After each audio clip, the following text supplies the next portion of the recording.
Good morning बच्चों। पिछले chapter में हमने संज्ञा की परिभाषा तथा संज्ञा के भेदों के बारे में पढ़ा। संज्ञा की परिभाषा तथा उनके भेदों की परिभाषाएं पढ़ी। आज हम व्यक्तिवाचक संज्ञा से जातिवाचक संज्ञा बनाना सीखेंगे तथा जातिवाचक संज्ञा से व्यक्तिवाचक संज्ञा बनाना सीखेंगे। तो सबसे पहले ये देखते हैं कि व्यक्तिवाचक संज्ञा से जातिवाचक संज्ञा कैसे बनती है। तो सबसे मुख्य बिंदु यही है कि व्यक्तिवाचक संज्ञा को जब बहुवचन में बदलते हैं तो वो जातिवाचक संज्ञा बन जाती है। जैसे आज हरिश्चंद्रों का अकाल है, तो इसमें व्यक्तिवाचक संज्ञा हो गई हरिश्चंद्र।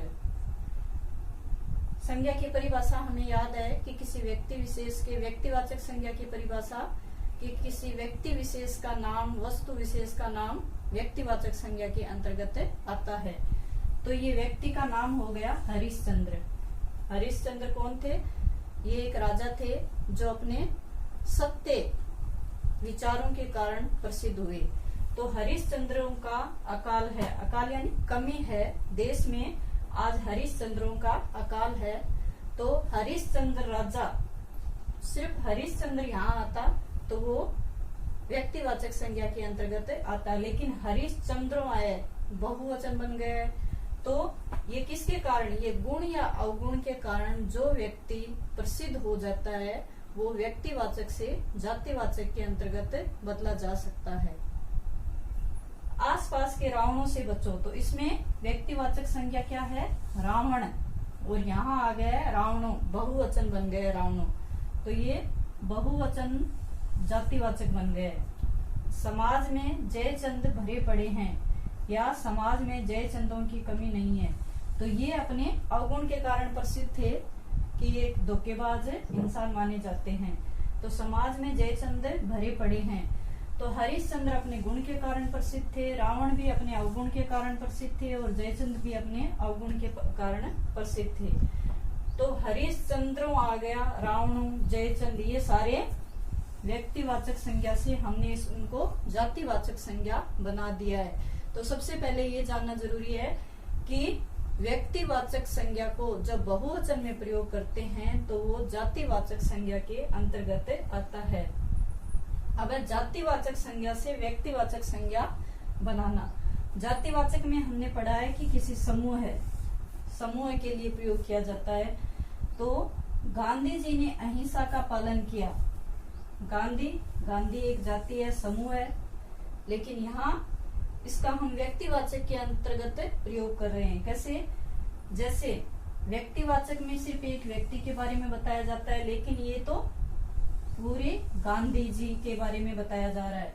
तो हमें पता होना चाहिए कि गांधी जी किसके लिए कहा जा रहा है? महात्मा गांधी के लिए, महात्मा गांधी जी के लिए कहा जा रहा है। हमें सभी को पता है कि वो अपने अहिंसा जैसे गुणों के कारण प्रसिद्ध थे। नेताजी ने आजाद हिंद फौज बनाई, तो नेताजी ये एक जाति हो गई, क्योंकि किसी का नाम नहीं है इसमें, ये समूह है नेताजी, तो ये बहुत सारों के लिए भी आ सकता है। लेकिन इसमें आया नेताजी ने आजाद हिंद फौज बनाई, तो नेताजी यहाँ व्यक्तिवाचक जातिवाचक से व्यक्तिवाचक के अंतर्गत आ गया है। तो जातिवाचक संज्ञा से व्यक्तिवाचक संज्ञा ऐसे बनाई जाती है कि जो अपने गुण अवगुण के कारण इशारा करते हैं, विचारों की ओर इशारा करते हैं, प्रसिद्ध हो जाते हैं, उनसे हम जातिवाचक संज्ञा से व्यक्तिवाचक संज्ञा बना देते हैं। अब देखो, जातिवाचक संज्ञा से व्यक्तिवाचक संज्ञा बनाना। तो ये हो गई, गांधी जाति है, नेताजी जाति है। ऐसे ही पंडित जवाहरलाल नेहरू देश के प्रथम प्रधानमंत्री थे। तो पंडित, देश में तो बहुत सारे पंडित है, लेकिन किन की ओर इशारा किया जा रहा है? हमें पता है जवाहरलाल नेहरू की तरफ इशारा किया जा रहा है। तो वो व्यक्तिवाचक जातिवाचक से व्यक्तिवाचक के अंतर्गत आ गए। तो इस तरह से हम जातिवाचक संज्ञा से व्यक्तिवाचक संज्ञा बना सकते हैं।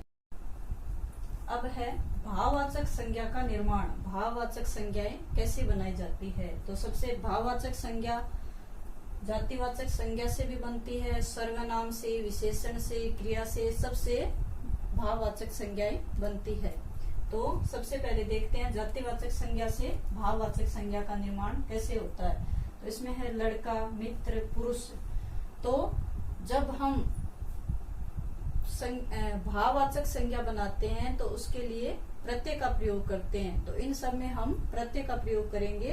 प्रत्यय का प्रयोग करने के बाद भाववाचक संज्ञा बन जाती है। जैसे लड़का है तो इसमें पन प्रत्यय लगा दिया तो ये हो गया लड़कपन। ये क्या हो गई? भाववाचक संज्ञा। अब है मित्र तो इसमें ता प्रत्यय लगा दिया तो ये हो गया मित्रता।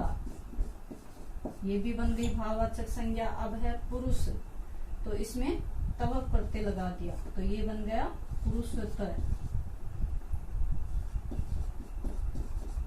ये बन गई भाववाचक संज्ञा। ये जातिवाचक संज्ञा से हमने प्रत्यय लगाकर भाववाचक संज्ञा बना दी है। सर्वनाम से भाववाचक संज्ञा बनाएंगे। सर्वनाम से भाववाचक संज्ञा बनाते हैं तब भी प्रत्यय का प्रयोग करते हैं। जैसे अपना है, अपना सर्वनाम है, इसमें पन प्रत्यय जोड़ दिया, ये भाववाचक संज्ञा बन गई अपनापन।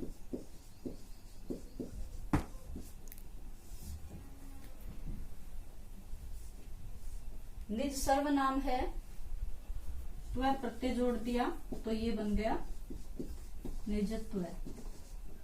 ये भी भाववाचक संज्ञा। ये सारी क्या है? भाववाचक संज्ञा।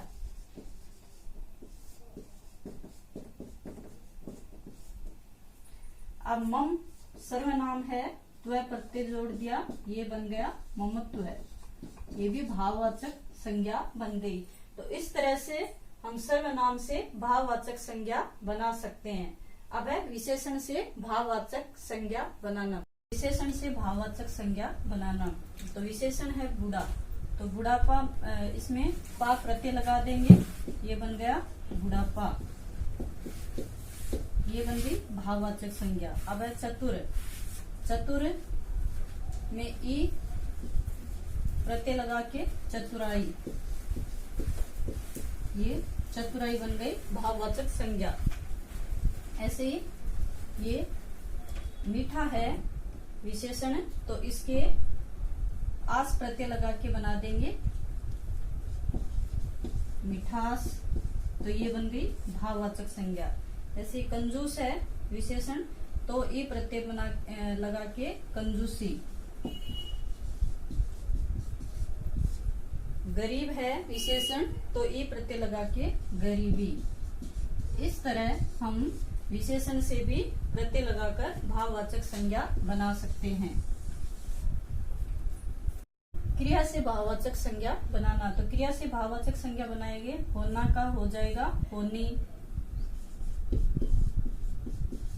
करना का करनी, चढ़ना का चढ़ाई। इस तरह हम क्रिया से भाववाचक संज्ञा बना सकते हैं। अब तक हमने संज्ञा चैप्टर को पूरा कर लिया है। अब हमें इन शब्दों से संज्ञा शब्द कौन सी संज्ञा है वो पहचाननी है। इन शब्दों में देखते हैं। देखो बचपन, बचपन शब्द है, इसमें कौन सी संज्ञा है? तो इसमें आएगी भाववाचक संज्ञा। दिल्ली है तो दिल्ली एक जगह का नाम है, तो ये आ गया व्यक्तिवाचक संज्ञा के अंतर्गत। थकावट है, थकान, ये थकान से बना है, थकावट आवट प्रत्यय लगकर, तो ये आ गई भाववाचक संज्ञा। सजावट है, ये सजना से बना है, आवट प्रत्यय लगकर, तो ये भी भाववाचक संज्ञा के अंतर्गत आ गई। प्रेमचंद है, ये व्यक्ति विशेष का नाम है, तो ये व्यक्तिवाचक संज्ञा। राजा है तो इसमें राजा का नाम नहीं दिया गया है, तो ये आ गई जातिवाचक संज्ञा, क्योंकि राजा तो बहुत सारे हैं, इनमें अगर नाम होता किसी का तब तो ये बन जाती व्यक्तिवाचक संज्ञा, अन्यथा ये है जातिवाचक संज्ञा। हमें इन शब्दों से भी संज्ञा पहचाननी है कि इन शब्दों में कौन सी संज्ञा है।